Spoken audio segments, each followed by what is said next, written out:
এই কবিতাটা Gerard Manley হপকিন্সের কবিতা। কবিতা ছোট, ছোট ছোট সব কবিতা ওনার। আমরা যেটা দেখবো এখন তো সামারিটা দেখবো। পাইড বিউটি বলতে বোঝায় তোমার বিউটি, কিন্তু পাইড পাই পাই মানে হচ্ছে যে মানুষের শরীরে তিলক থাকে, তিল থাকে, যে তিল্লি বলে, তিল্লি তিল, ওইগুলোকে বলা হয় পাই। পাই বলতে বোঝাচ্ছে তোমার বিভিন্ন রং হয়। বিভিন্ন রং হয়, তার মানে যেমন বল পয়েন্ট, বল প্রিন্ট যে কাপড়গুলো থাকে সেখানে যে বলের মতো করে প্রিন্ট থাকে সেগুলোকে বলা হয় পাই, পাইড বিউটি। তো এটা জেরার্ড ম্যানলি হপকিন্সের কবিতা। It is a kind of hymn. Hymn বলতে বোঝায় বোঝায় প্রশংসা গীতি। এটা একটা প্রশংসা গীতি। প্রেইজ টু গড, এটা গডকে প্রেইজ করা হয়েছে, প্রশংসা করা হয়েছে। That marvels at the varied world of that God created, মানে গড যে এত বৈচিত্র্যময় পৃথিবী তৈরি করেছে মানুষের জন্য, মানুষকে দিয়েছে এত বিচিত্র, এই জিনিসগুলো দিয়ে গিয়ে বলা হচ্ছে যে এটা নিয়ে পাইড বিউটি। পাই মানে হচ্ছে তোমার বিচিত্র, পাইড বিউটি দিয়ে বিচিত্র বোঝাচ্ছে। The poem sees godly majesty not just in nature's sheer variety, but also in the labor of humankind in the abstract categories that people use to understand their experience of the world. তো আমরা একটু এইটা দেখে আসি, তাহলে ভালো বুঝবা। যেমন যে মেয়েটাকে দেখছো তোমরা, এই মেয়েটাকে দেখো, সাধারণ মেয়েদের চাইতে এর সৌন্দর্যের মধ্যে একটু পার্থক্য আছে। তার মুখে দেখো অনেক তিল্লি, অনেক তিল, মুখে অনেক তিল। তো এটার সাথে সম্পর্কিত করেছে।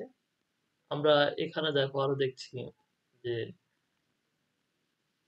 এখানে দেখো তোমার বিভিন্ন ধরনের রঙে রঙিন একটা মাঠ দেখাইছে, যে সবকিছুই আলাদা আলাদা রঙের ভরা। প্রকৃতি এরকমই, অনেক ধরনের রং থাকে। এখানে একটা গরুকে দেখানো হয়েছে, সে গরুর গায়ে বিভিন্ন ধরনের রং।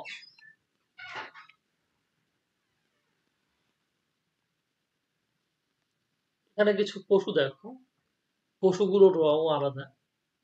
আর পাই বলতে বোঝায় এইগুলোকে, এই যে ছোট ছোট দেখা যাচ্ছে তিল্লি গুলো, এগুলোকে পাই বলা হয়। এগুলো পাই, পাই যে দাগগুলোকে পাই বলা হয়, যেখানে পাই, এগুলোকে পাই বলা হয়, পাইড বিউটি। এখানে দেখো এই মাছের গায়ে ফোঁটা ফোঁটা দাগ আছে, এই ফুটকুড়ি গুলো গুলো বলা হচ্ছে পাই। আবার এখানে খেয়াল করো, এই গরুর গায়েও যে দাগগুলো আছে এগুলোকে পাই বলা হয়। আবার যখন তোমার এই যে কয়লা, কয়লাটা যখন পড়ে পড়ে থাকে তখন এর রং কিন্তু বিভিন্ন রকম হয়ে যায়। আবার এখানে এক ধরনের ফলকে দেখানো হচ্ছে, এক ধরনের বাদাম, চেস্টনাট। এই চেস্টনাটের কালারটাও মানে বিভিন্ন রং হয়ে যায়, পাইড হয়ে যায়। এখানে দেখো পাখির ডানার রঙও বিভিন্ন হয়। আবার মানুষ যে মাঠে জমি ফসল ফলায়, সেখানেও যখন অনেকদিন ধরে বৃষ্টি হয় না, তখন এরকম মানে বিভিন্ন পাইড সাইজ হয়ে যায়। ভেড়াগুলো বিভিন্ন ধরনের হতে পারে। মানুষের যে প্রফেশন, আমরা জানি যে মানুষ বিভিন্ন জন বিভিন্ন ধরনের কাজ করে, মানুষের প্রফেশন অনেক। সেই মানুষগুলো কি কি করে? প্রত্যেক মানুষের কিন্তু একই হাতিয়ার থাকে না। যেমন এই মানুষের একটা হাতিয়ার, এই মানুষের একটা হাতিয়ার, এর সামনে একটা হাতিয়ার দেখছি, এর সামনে একটা হাতুড়ি দেখছি, এর কাঁধে একটা কিছু দেখছি, এর গলায় কিছু দেখছি, এর হাতে একটা কিছু দেখছি, এর হাতে একটা কোদাল, এর হাতে অন্য একটা, যে বিভিন্ন জনের বিভিন্ন ধরনের পেশা এবং মানুষ হয় বিভিন্ন। এই বিষয়গুলো নিয়ে এখানে লেখা হয়েছে পাইড বিউটি। তো এখানে পাইড বিউটির সামারিতে উনি বলছেন যে থ্যাংক ইউ গড, হে গড তোমাকে ধন্যবাদ, that are creating, for creating that are spot, তোমাকে সেই জিনিসগুলো বানানোর জন্য ধন্যবাদ যেগুলো স্পটি। স্পটি বলতে বোঝাচ্ছে দাগযুক্ত যে জিনিসগুলো, যে জিনিসগুলোর অনেক রং। কারণ আকাশ filled with as many colors as appear in the subtle variations in the coat of patchy brown cow. তার মানে আকাশে বিভিন্ন ধরনের রং দেখা যায়। যেমন রং দেখা যায় বাদামি বর্ণের রং, মানে এই প্যাচি বলতে বোঝাচ্ছে তালি দেওয়া। আমরা যেমন জানি যে তালি দেওয়া বলতে কি বোঝায়, কয়েক টুকরা কাপড় দিয়ে যদি জামা বানানো যায় তাহলে কিন্তু সেটাকে দেখা যায় বিভিন্ন রঙের। এখানেও তুমি এই গরুটাকে খেয়াল করো, গরুর যে গায়ের চামড়াটা, এটাকে দেখে মনে হচ্ছে যে বোধহয় বিভিন্ন ধরনের টুকরা টুকরা কাপড় লাগিয়ে এরকম তৈরি করা হয়। তো এটা বলা হচ্ছে প্যাচি স্কিন অফ কাউ, যে বলা হচ্ছে patchy brown cow, or the pinkish dots on a trout's skin। এবং এই মাছটাকে বলা হয় ট্রাউট মাছ। এই মাছের গায়ে দেখো স্কিন গুলোর ফুটকি দেওয়া থাকে, ট্রাউট। এরপরে উনি আল্লাহকে ধন্যবাদ দিচ্ছেন। as it swims through the water, যখন পানির ভিতর দিয়ে এই গোলাপি বর্ণের মাছটা যখন ভেসে যায়। আবার for hot coals, গরম কয়লা, গরম কয়লাও এরকম দেখা যায়। এবং পড়ে থাকা চেস্টনাট গুলো, বাদাম গুলো এরকম দেখা যায়। পাখির ডানাগুলোকেও দেখা যায় যে অনেক রঙের, ফুটকিওয়ালা। For the way the land is broken, যেভাবে এই যে এইগুলো ভেঙে যায়, মাটিটা যেমন ভেঙে যায়, ল্যান্ড ব্রোকেন হয়ে যায়, এটা বলছে এখানে। By the way land broken. তারপরে বলছে ইনটু প্যাটার্নস, এবং ভেঙে ভেঙে এটা প্যাটার্নে পরিণত হয়, বিভিন্ন ধরনের প্যাটার্ন হয়। সেই প্যাটার্ন আমরা দেখছি যে এক একটা সাইজ কিন্তু এক এক রকম। এটা একটা প্যাটার্ন হয়েছে, এটা একটা প্যাটার্ন, এটা একটা প্যাটার্ন, এটা চতুর্ভুজ, এটা ত্রিভুজ, বহুভুজ, একটা বৃত্ত, এরকম বিভিন্ন ধরনের প্যাটার্ন হয়েছে। সেই প্যাটার্ন তৈরি করো। As people work on it, যখন মানুষ এগুলোতে কাজ করে। Partitioning it for sheep to graze, এবং এটাকে তারা কি করে ভাগ করে নেয় যাতে সেখানে ভেড়াগুলো ঘাস খেতে পারে। লেটিং ইট রেস্ট টু রিগেইন ফার্টিলিটি, এবং এই মাটিতেই তাদেরকে রেস্ট নিতে দেওয়া হয়। এই ভেড়াগুলোকে তারা এখানে রেস্ট নেয়, যাতে তারা আবার ফার্টিলিটি তাদের মধ্যে চলে আসে। কারণ ক্লান্ত থাকলে মানুষের প্রজনন হয় না, মানে প্রাণীর প্রজনন হয় না। এরপরে প্রাণী কিন্তু নতুন করে পশু উৎপাদন করতে পারে না। তো এই ফার্টিলিটির জন্য তাদেরকে আবার রেস্ট দিতে হয়। সেই তোমার জমিটাকে রেখে দেওয়া হয় যাতে এই জমিটা আরো উর্বর হয়। For ploughing it to plant crops, এবং এখানে তোমার চাষ করা হয় এই জমিতে, এই জমিতে চাষ করা হয় যাতে এখানে তোমরা ফসল ফলাতে পারো, ফসল ফলাতে পারি, এই জন্য এটা করা হয়। For all different kinds of human work, what ever valid equipment it may use, এবং এই ধরনের বিভিন্ন ধরনের হিউম্যান ওয়ার্ক করার জন্য যে ধরনের ইকুইপমেন্ট গুলো, সরঞ্জাম গুলো আমরা ব্যবহার করি। যেমন তুমি কলম ব্যবহার করো, কেউ একজন কোদাল ব্যবহার করে, কেউ রিক্সা ব্যবহার করে, কেউ হাতে তোমার কাস্তে ব্যবহার করে, আমি হাতে মোবাইল কি বলে মাউস ব্যবহার করি। তো এই সমস্ত বিষয়গুলোকে বলা হচ্ছে। তো এখানে ইট মে ইউজ, পরস্পর বিরোধী, নতুন, একবচন বা অদ্ভুত মনে হয় এমন সবকিছু যে জিনিসগুলোকে পরিবর্তন প্রবণ বা তিলকে আবৃত, সেগুলোকে তৈরি করেছে। তার মানে এখানে উনি বলছেন এভরিথিং দ্যাট সিমস কন্ট্রাডিক্টরি, তুমি যেগুলো সৃষ্টি করেছো এগুলোকে দেখে সবকিছুকে মনে হয় যেন বিপরীতমূলক। এ ওর বিপক্ষে, ও ওর বিপক্ষে। নিউ, নতুন, সেগুলোকে সিঙ্গুলার মনে হয়। এবং ওয়ার্ড মনে হয়, ওয়ার্ড মানে অদ্ভুত মনে হয়।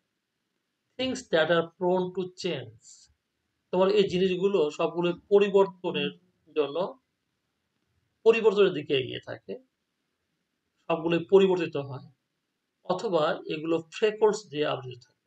ফ্রেকলস বলতে বোঝাচ্ছে এই যে তিল্লি বা দাগ দাগ দিয়ে আবৃত থাকে। এগুলোকে কে সৃষ্টি করেছে? ওদেরকে কে সৃষ্টি করেছে?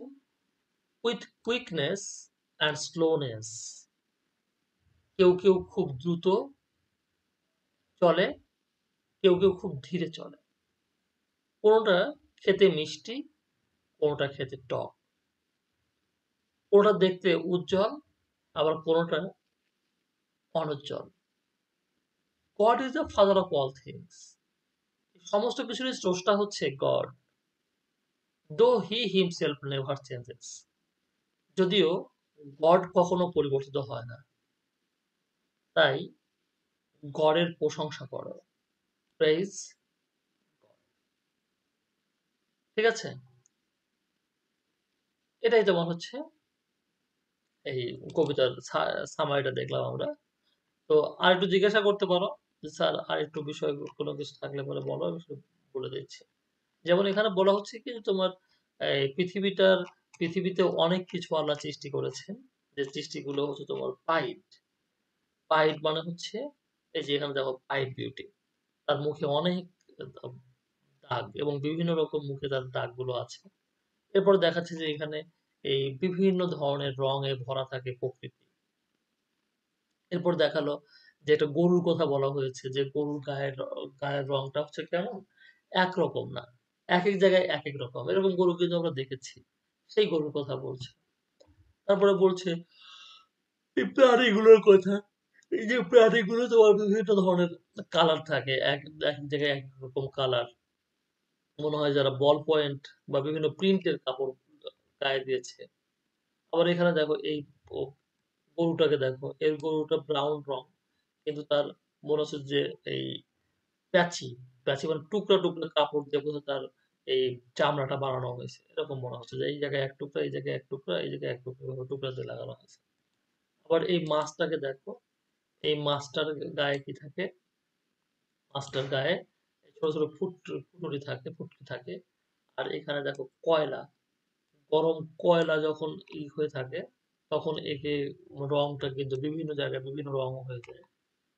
যে গরম কয়লা আমরা আবারও দেখলাম, গরম কয়লা। এরপরে তোমাদের সামনে আসছে যে এটা হচ্ছে কি বলা হয় বাদাম। তো বাদাম যে যখন গাছে থাকে তখন তারা একরকম, আর পড়লে ফেটে এর বিভিন্ন ধরনের চেহারা হয়, তখন আবার তাকে পাইট বলা হয়। আবার এরকম পাখির ডানায় বিভিন্ন রং দেখা যায়, এটা উনি বলছেন যে পাখির ডানায় বিভিন্ন ধরনের রং দেখা যায়। আর এটা কেমন হয়? এটা হয় হচ্ছে সেই মাটির মতো, যে মাটিটা ভেঙে ফেটে টুকরা টুকরা হয়ে যায় এবং বিভিন্ন প্যাটার্ন ধারণ করে।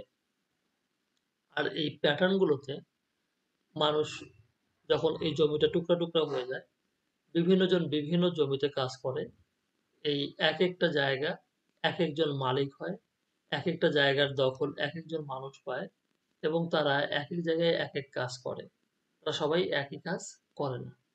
এখানে তারা কেউ হয়তো ভেড়ার খাবারের জন্য ঘাস জন্মায়, আবার কেউ হয়তো এখানে তোমার ফসল বোনার জন্য রেখে দেয়, যাতে মাটিটাকে ফার্টাইল হয়, মাটিটা যাতে সার হয়। আবার কেউ কেউ এখানে তোমার জমিটাকে চাষ করে সেখানে ফসল ফলায়। এই যে ভেড়ার কথা এসেছে। আর এই মানুষগুলো, পৃথিবীর যে মানুষ তুমি তৈরি করেছো, এই মানুষগুলো প্রত্যেকে আলাদা আলাদা কাজ করে। এখানে আমরা যে মানুষগুলোকে দেখছি, 4, 4 এ 8, 3 আসে 24, 24 জন মানুষ কিন্তু প্রত্যেকেই আলাদা আলাদা প্রফেশনে আছে। তো এই কথাগুলোই বলছে এখানে যে তুমি thank God for creating things that are spotty and varied in colour. যে জিনিসগুলো তুমি সৃষ্টি করেছো সবগুলো স্পটি, মানে স্পটি হচ্ছে স্পট লাগানো, দাগ দাগ, এবং বিভিন্ন রঙের।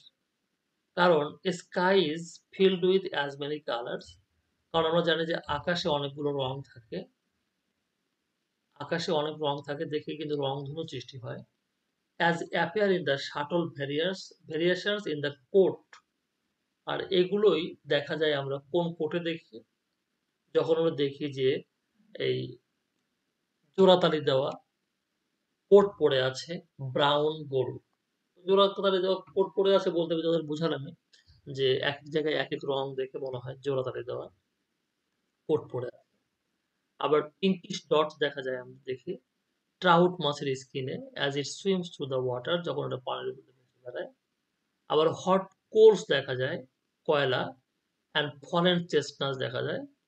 কারণ ফর বার্ডস উইংস পাখির ডানার মতো for the way the land is broken into patterns কারণ যেভাবে এই মাটিটা ভেঙে টুকরা টুকরা হয়ে যায় as people work on it যখন মানুষ এতে কাজ করে পার্টিশনিং ইট এই মাটিটাকে টুকরা টুকরা মাটিটাকে করে পার্টিশন করে দেখলাম মানে পার্টিশন করে কিভাবে মাটি জমিটাকে ভাগ করে ফেলে এক একজন এক একটা টুকরা পায় পার্টিশন করে ফেলে এই পার্টিশন করার পরে কেউ কেউ এখানে ভেড়াকে খাবার দেয় খেতে দেয় যে ভেড়াগুলো কেন ঘাস খাবে আবার কেউ কেউ এখানে রেখে দেয় এই জায়গাটাকে যাতে আবার সে পুনরায় ফার্টাইল হয় আবার জমিটা উর্বর হয় যাতে অথবা কেউ এটাকে চাষ করে যাতে এখানে ফসল ফলাতে পারে সব মানুষগুলোই আলাদা আলাদা হিউম্যান ওয়ার্ক করে হোয়াটএভার ভেরিড ইকুইপমেন্ট ইট মে ইউজ এটা যে কোনো ইকুইপমেন্টই হোক না কেন এটা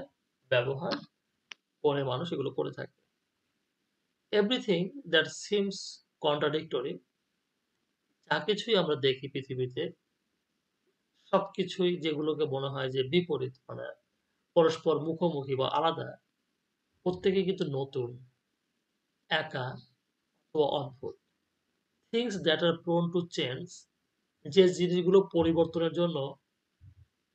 পরিবর্তনের আগ্রহী আর কাভার্ড ইন ফ্রেকলস অথবা যে জিনিসগুলো ফ্রেকলসে ভরা মানে বিভিন্ন দাগে ভরা এগুলোকে কে বানিয়েছে এই জিরাফ জেব্রা চিতা এই তোমার মাছ এই অমুক তমুক গরু এগুলোকে কে বানিয়েছে বিভিন্ন জনের তো বিভিন্ন চেহারা হু ক্রিয়েটেড দেম কে এইভাবে বানালো আলাদা আলাদা করে কেউ কেউ কুইক কেউ কেউ স্লো কোনোটা মিষ্টি কোনোটা টক কোনোটা উজ্জ্বল কোনোটা কালো God is the father of all these things এই যত জিনিস আমরা দেখলাম এভরিথিং এই সমস্ত কিছুর যে সৃষ্টিকর্তায় আল্লাহ দো হি হিমসেলফ নেভার চেঞ্জেস এত পরিবর্তন তিনি করতে পারেন কিন্তু তিনি তখন কখনো পরিবর্তিত হন না প্রেজ গড গডকে প্রেজ করি তো হয়ে গেল মোটামুটি আমাদের এটা আমরা এখন তাহলে পরবর্তীতে আমরা দেখবো হচ্ছে